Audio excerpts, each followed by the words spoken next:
So, it's been a while, but we're going to continue reading Looking for Alaska, so this will be part 4. If you've not watched the previous 3 videos, then I suggest you do that, otherwise you're not going to have any idea what is going on. We are up to page 71. We are going very slow through this, aren't we? One of the unique things about Culver Creek was the jury. Every semester the faculty elected 12 students, 3 from each class, to serve on the jury. The jury meted out punishments for non-expellable offences, for everything from staying out past curfew to smoking. Usually it was smoking or being in a girls' room after 7. So you went to the jury, you made your case, and they punished you. The Eagle served as the judge, and he had the right to overturn the jury's verdict, just like in the real American court system. But he almost never did. I made my way to classroom 4 right after my last class, 40 minutes early, just to be safe. I sat with my back against the wall and read my American history textbook. Kind of remedial reading for me, to be honest, until Alaska showed up and sat down next to me. She was chewing on her bottom lip and asked whether she was nervous. Well, yeah, listen, just sit tight and don't talk, she told me. You don't need to be nervous, but this is the 7th time I've been caught smoking. I just don't want to upset my dad. Does your mum smoke or something? Not anymore, Alaska said. It's fine, you'll be fine. I didn't start to worry until it got to be 4:50 and the Colonel and Takumi were still unaccounted for. The members of the jury filed in one by one, walking past us without any eye contact, which made me feel worse. I counted all 12 by 4:56, plus the Eagle, and at 4:58 the Colonel and Takumi rounded the corner towards the classroom. I never saw anything like it. Takumi wore a starched white shirt with a red tie with a black paisley print. The Colonel wore his wrinkled pink button-down and flamingo tie. They walked in step heads, up and shoulders back like some kind of action movie heroes. I heard Alaska sigh. The Colonel's doing his Napoleon walk. It's all good, the Colonel told me, just don't say anything. We walked in, 2 of us wearing ties and 2 of us wearing ratty t-shirts, and the Eagle banged on the honest-to-God gavel against a podium in front of him.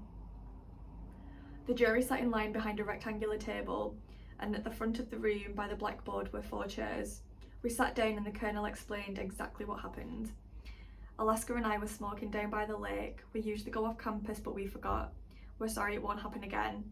I didn't know what was going on, but I knew my job: sit tight and shut up. One of the kids looked at Takumi and asked, "What about you and Halter?" "We were keeping them company," Takumi said calmly. The kid turned to the Eagle and then asked, "Did you see anyone smoking?" I only saw Alaska, but Chip ran away with which struck me as cowardly, as does Miles and Takumi's "or shucks" routine, the Eagle said, giving a look of doom. I didn't want to look guilty, but I couldn't hold his stare, so I just looked down at my hands. The Colonel gritted his teeth like it pained him to lie. "It is the truth, sir." The Eagle asked if any of us wanted to say anything, and then asked if there were any more questions, and then sent us outside. "What the hell was that?" I asked Takumi. We got outside. "Just sit tight, Pudge." Why have Alaska confessed when she's already been in trouble so many times? Why the Colonel, who literally couldn't afford to get in serious trouble? Why not me? I'd never been busted for anything. I had the least to lose. After a couple of minutes, the Eagle came out and motioned for us to come back inside. Alaska and Chip, a member of the jury, said, "And you get 10 work hours doing dishes in the cafeteria. And you're both officially one problem away from a phone call home. Takumi and Miles, there's nothing in the rules about watching someone smoke, but the jury will remember your story if you break the rules again. Fair?" "Fair," Alaska said quickly, obviously relieved. On my way out, the Eagle spun me around. "Don't abuse your privileges at this school, young man, or you'll regret it." I nodded. 89 days before. "We found you a girlfriend," Alaska said to me. Still no one had explained to me what happened the week before with the jury. It didn't seem to have affected Alaska, though, who was 1, in our room after dark with the door closed, and 2, smoking a cigarette, as she sat on the mostly foam couch. She had stuffed a towel into the bottom of our door and insisted it was safe, but I worried about the cigarette and the girlfriend. "All I have to do now," she said, "is convince you to like her and convince her to like you." "Monumental tasks," the Colonel pointed out. He lay on the top bunk reading for his English class. Moby Dick. "How can you read and talk at the same time?" I asked. "Well, I usually can, but neither the book nor the conversation is particularly intellectually challenging." "I like that book," Alaska said. Yes, the Colonel smiled and leaned over to look at her from his top bunk. You would. Big white whale is a metaphor for everything. You live for pretentious metaphors. Alaska was unfazed. So Pudge, what's your feeling on the former Soviet bloc? I'm in favour of it. She flicked the ashes of her cigarette into my pencil holder. I almost protested, but why bother? You know the girl in our pre-calc class, Alaska said. Soft voice says these, not this. Know that girl? Yeah, Lara. She sat on my lap on the way to McDonald's. Right, I know, and she liked you. You thought she was quietly discussing pre-calc when she was clearly talking about having hot sex with you, which is why you need me. She has great breasts, the Colonel said without looking up from the whale. Do not objectify women's bodies, Alaska shouted. Now he looked up. Sorry, perky breasts. That's not any better. Sure it is, he said. Great is a judgment on a woman's body. Perky's merely an observation. They are perky. I mean, Christ. You're hopeless, she said. So she thinks you're cute, Pudge. Nice. Doesn't mean anything. Problem with you is that if you talk to her, you'll your way to a disaster. Don't be so hard on him, the Colonel interrupted. It's as if his mum, it's as if he's my mum. God, I understand whale anatomy. Can we move on now, Herman? So Jake is going to be in Birmingham this weekend. And we're going on a triple date. Well, triple and a half since Takumi will be there too. Very low pressure, you won't be able to screw up because I'll be there the whole time. Okay, who's my date? The Colonel asked. Your girlfriend is your date. Alright, he said, and then deadpanned, but we don't get along very well. So Friday, do you have plans for Friday? And then I laughed because the Colonel and I didn't have plans for this Friday or for any other Friday for the rest of our lives. I didn't think so, she smiled. Now we gotta go do dishes in the cafeteria. Chipper, God, the sacrifices I make. 87 days before. Our triple half date started off well enough. I was in Alaska's room for the sake of getting me a girlfriend. She'd agreed to an iron green button down for me. And when Jake showed up with blonde hair to his shoulders, dark stubble on his cheeks and the kind of faux ruggedness that gets you a career as a catalogue model, Jake was every bit as good looking as you'd expect Alaska's boyfriend to be. She jumped onto him, wrapped her legs around him. God forbid anyone ever does that to me, I thought. I'll fall over. I heard Alaska talk about kissing, but I'd never seen her kiss until then. As he held her by her waist, she leaned forward, her pouty lips parted, her head just slightly tilted and enveloped his mouth with such passion that I felt I should look away, but couldn't. A good while later, she untangled herself from Jake and introduced me. This is Pudge, she said. Jake and I shook hands. I've heard a lot about you. He spoke with a slight southern accent, one of the few I'd heard outside of McDonald's. I hope your date works out tonight, because I wouldn't want you stealing Alaska out from under me.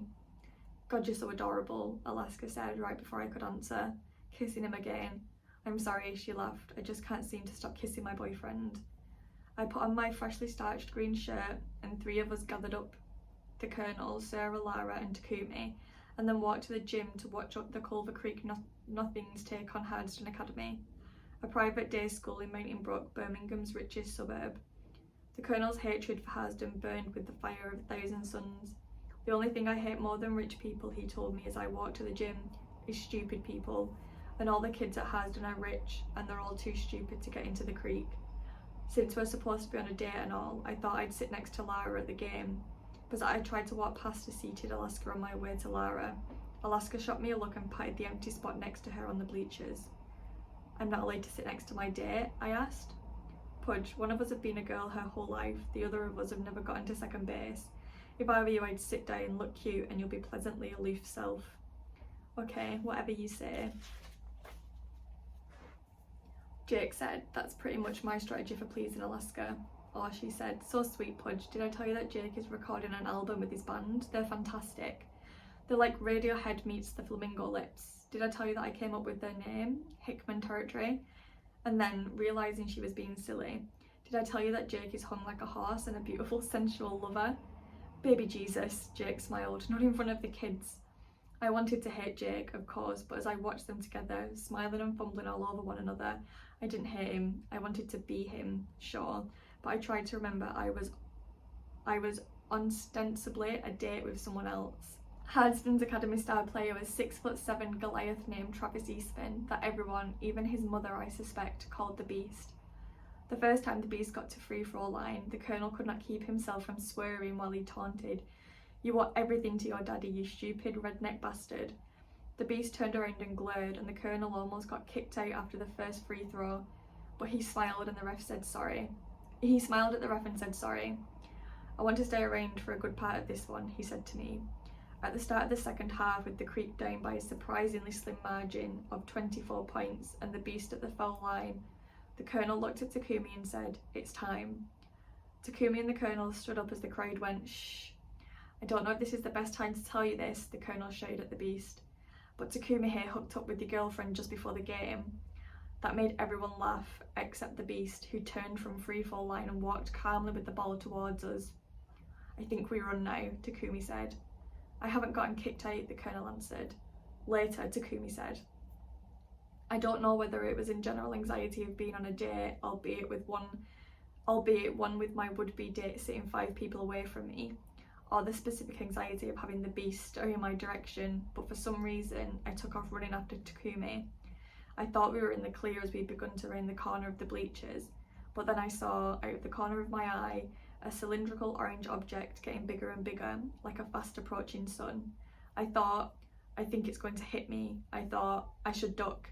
But in the time between when someone gets thoughts and when it gets done, the ball hit me square across the side of the face. I fell, the back of my head slamming against the gym floor. I then stood up immediately as if unhurt and left the gym. Pride had gotten me off the floor of the gym, but as soon as I was outside I sat down. "I am concussed," I announced, entirely sure of my self-diagnosis. "You're fine," Takumi said, as he jogged back towards me. "I'm just gonna get a drink, BRB. Let's get out of here before we're killed." "I'm sorry," I said, "but I can't get up. I've suffered a mild concussion."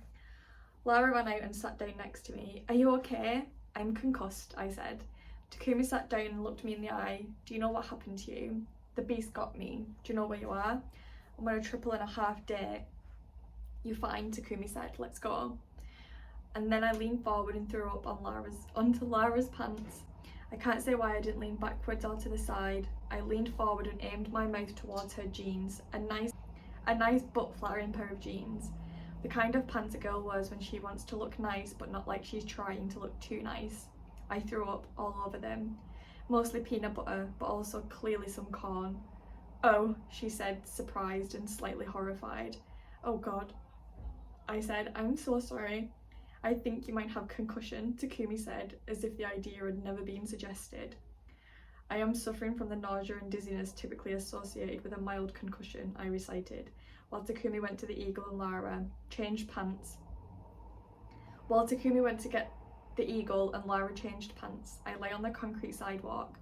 The Eagle came back with a school nurse who diagnosed me with, get this, a concussion, and then Takumi drove me to the hospital with Lara riding shotgun. Apparently, I lay in the back and slowly repeated the words, the symptoms generally associated with concussion.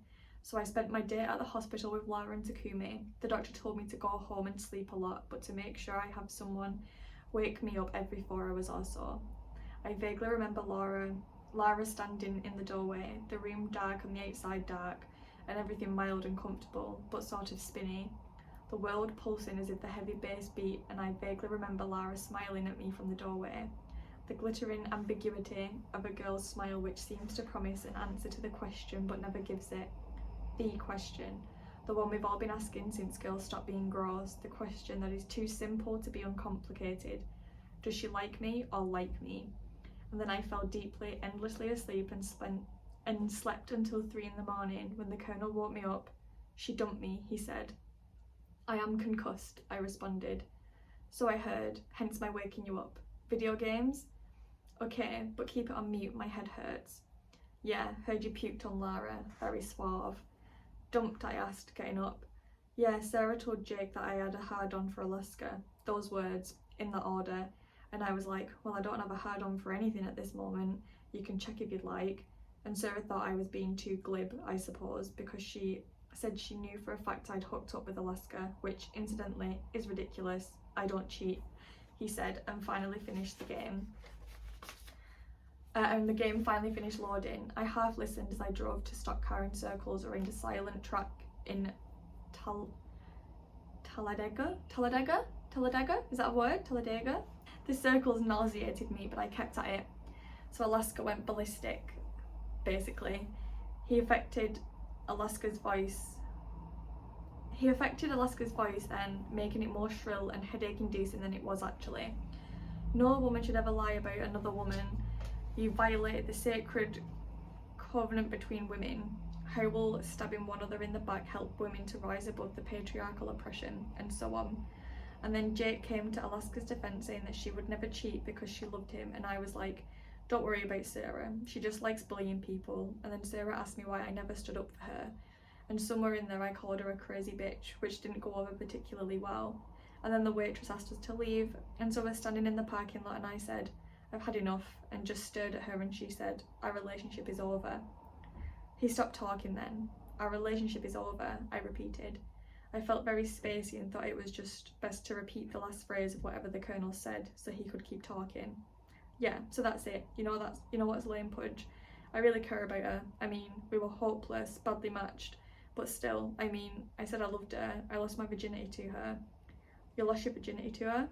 Yeah, I never told you that. She's the only girl I've slept with. I don't know, even though we fought like 94% of the time. I'm really sad. You're really sad?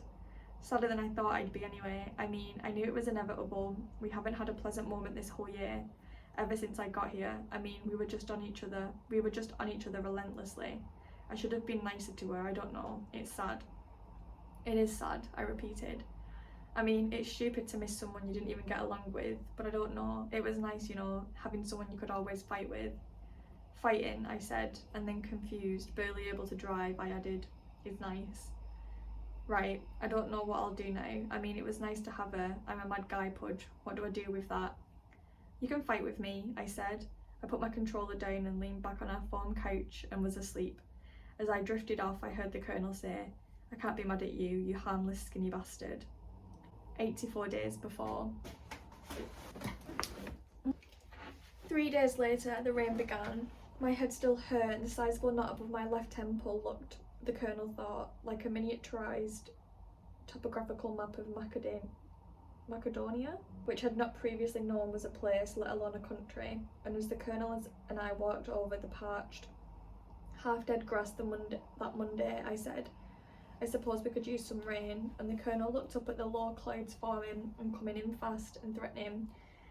And then he said, well, use it or not, we're sure as shit gonna get some. And we sure as shit did. 20 minutes into French class and Madame O'Malley was conjugating the verb to believe in the subjective j'ai cru, tu cru. I'm not reading French, I can't do it. She said it over and over. It wasn't a verb so much as a Buddhist mantra. What a funny thing to say over and over again. I would believe. You would believe. He or she would believe. Believe what? I thought. And right then, the rain came. It came all at once and in a furious torrent, like God was mad and wanted to flood us out. The day after day, night after night, it rained. It rained so that I couldn't see across the dorm circle, so that the lake swallowed up and lapped against the swing, swallowing half the fake beach. By the third day, I abandoned my umbrella entirely and walked around in a perpetual state of wetness. Everything at the cafeteria tasted like the minor acid of rainwater, and everything stank of mildew and showers.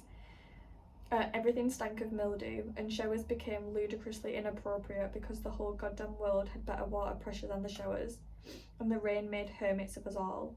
The Colonel spent every not-in-class moment sitting on the couch reading the almanac and playing video games, and I wasn't sure whether he wanted to talk or whether he just wanted to sit on the white foam and drink his ambrosia in peace.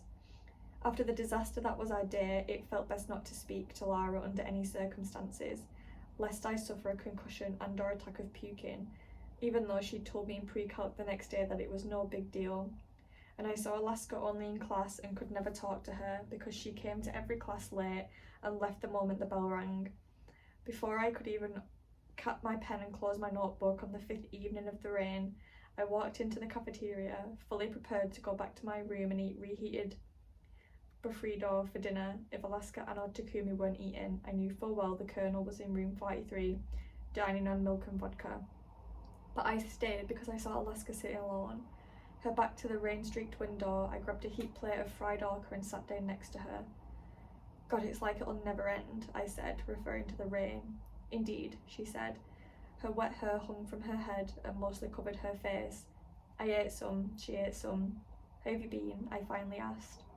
I'm really not up for answering any questions that start with how, when, where, why, or what.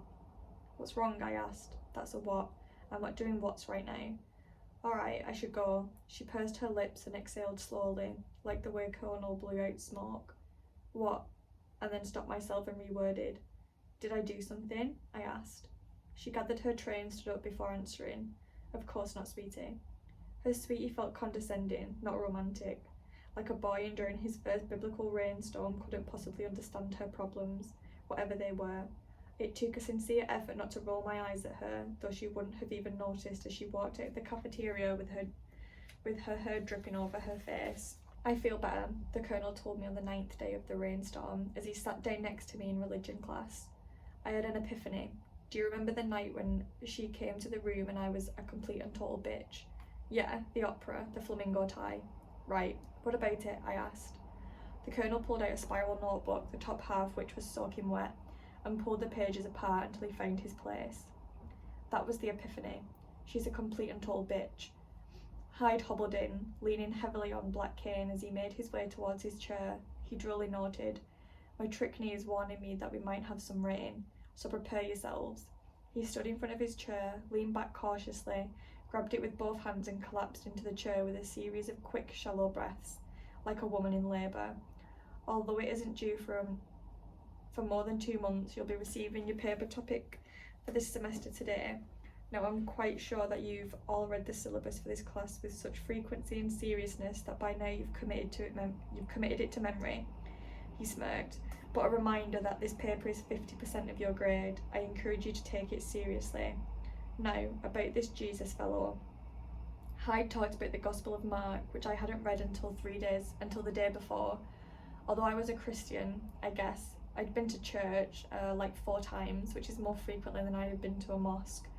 He told us that in this 1st century, around the time of Jesus, some of the Roman coins had a picture of Emperor Augustus on them, and that beneath his picture were inscribed the words, Filius Dei, the Son of God. We are speaking, he said, of a time which gods had sons. It was not so unusual to be a son of a god. The miracle, at least in that time and in that place, was first that Jesus, a peasant, a Jew, a nobody in an empire ruled exclusively by somebodies, was the son of that God, the all-powerful God of Abraham and Moses. The God's son was not an emperor, not even a trained rabbi, a peasant and a Jew, a nobody like you, while the Buddha was special because he abandoned his wealth and a noble birth to seek enlightenment. Jesus was special because he lacked wealth and noble birth, but inherited the ultimate nobility. King of kings, class over. You could pick up a copy of your final exam on the way out, stay dry. It wasn't until I stood up to leave that I noticed Alaska had skipped class. How could she skip the only class worth attending? I grabbed a copy of the final for her. The final exam. What is the most important question human beings must answer? Choose your question wisely, then examine how Islam, Buddhism and Christianity attempt to answer it.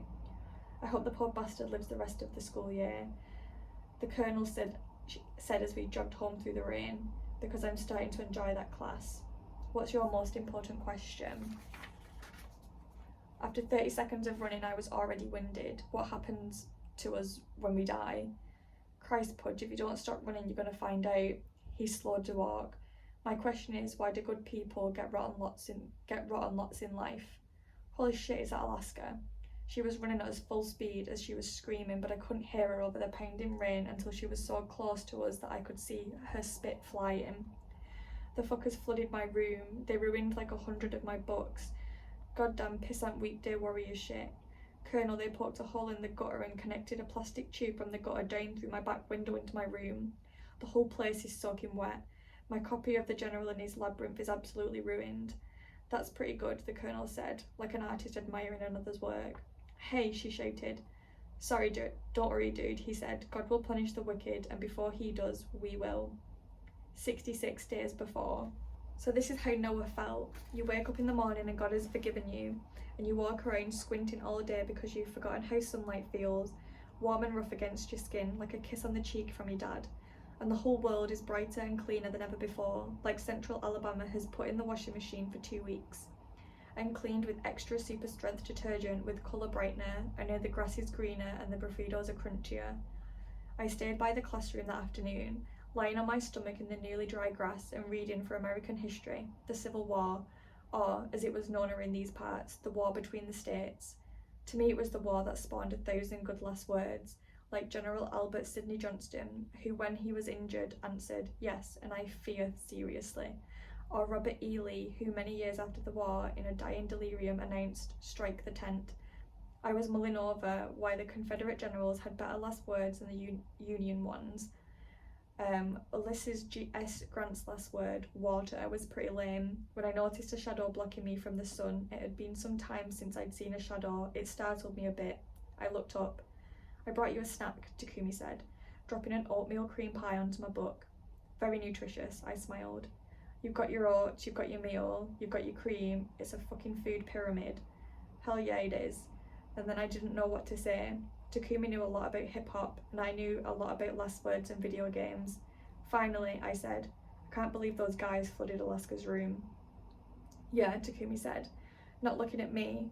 Well, they had their reasons. You have to understand that with, like, everybody, even the weekday warriors, Alaska is famous for pranking. I mean, last year we were put a Volkswagen Beetle in the library, so if they have reason to try and one-up her, they'll try. And that's pretty ingenious, to divert water from the gutter to her room. I mean, I don't want to admire it. I laughed. Yeah, that'll be a tough to top. That one will be tough to top. I unwrapped the cream pie and bit into it. Hundreds of delicious calories per bite. She'll think of something, he said, Pudge. He said, Pudge, you need a cigarette, let's go for a walk. I felt nervous, as I invariably do when someone says my name twice with a in between. But I got up, leaving my books behind, and walked towards the smoking hole. But as soon as we got to the edge of the woods, Takumi turned away from the dirt road. Not sure the hole is safe, he said. Not safe? I thought. It's the safest place to smoke a cigarette in the known universe. But I just followed him through the thick bush, weaving through pine trees and threatening chest-high bromley bushes. After a while, he just sat down. I cut my hand around my lighter to protect the flame from the slight breeze and lit up. Alaska ratted out Maria, he said, so the eagle might know about the smoking hole too. I don't know. I've never seen him down that way, but who knows what she's told him. Wait, how do you know? I asked, dubious. Well, for one thing, I figured it out, and for another, Alaska admitted it. She told me at least part of the truth, that right at the end of school last year, she tried to sneak off campus one night after lights out to go and visit Jake and then got busted. She said she was careful, no headlights or anything, but the eagle caught her and she had a bottle of wine in her car. She was fucked, and the eagle took her into his house and gave her the same offer he gives to everyone when they get busted. Either tell me everything you know or go to your room and pack your stuff. So Alaska broke and told him that Maria and Paul were drunk and that the room and in her room right then. And then she told him God knows what else. And so the eagle let her go because he needs rats to do his job. She was smart, really, to rat on one of her friends because no one ever thinks to blame the friends. That's why the colonel is so sure it was Kevin and his boys. I didn't believe it could be Alaska either until I figured out she was the only person on campus who could have known what Maria was doing. I suspected Paul's roommate, Longwell, one of the guys who pulled the armless mermaid bit on you. Turns out he was at home that night. His aunt had died. I checked the obit in the paper. Hollis Burney's Chase. Hell of a name for a woman. So the colonel doesn't know? I asked, stunned. I put out my cigarette even though I wasn't quite finished because I felt spooked. I'd never suspected Alaska could be so disloyal. Moody, yes, but not a rat. No, he can't know because he'll go crazy and get her expelled. The colonel takes all this honour and loyalty shit pretty seriously if you haven't noticed. Takumi shook his head, his hands pushing aside leaves to dig into the still wet dirt beneath. I just don't get why she'd be so afraid of getting expelled. I'd hate to get expelled, but you have to take your lumps. I don't get it. While she obviously doesn't like home, true, she only goes home over Christmas and the summer, when Jake is there, but whatever, I don't like home either. But I'd never give the eagle the satisfaction. Takumi picked up a twig and dug it into the soft red dirt. Listen, Pudge, I don't know what kind of prank Alaska and the Colonel are going to come up with to end this, but I'm sure we'll both be involved. I'm telling you all this so you can know what you're getting into, because if you get caught, you had better take it. I thought of Florida, of my school friends, and realised for the first time how much I would miss the creek if I ever had to leave it. I stared down at Takumi's twig sticking erect out of the mud and said, I swear to God I won't rat. I finally understood the day that day at the jury. Alaska wanted to show us that we could trust her. Survival at Culver Creek meant loyalty, and she had ignored that. But then she showed me the way. She and Colonel had taken the fall for me to show me how it was done, so I would know what to do when the time came. 58 days before. And that is where we are going to leave it. And we are still not even halfway through, and we're only on part 4. God knows when part 5 will be ready, because I'm terrible at this because I forget. But I hope that you enjoyed it, and if you have watched all 4 videos, I am so sorry. I promise part 5 will not be too long away. Bye.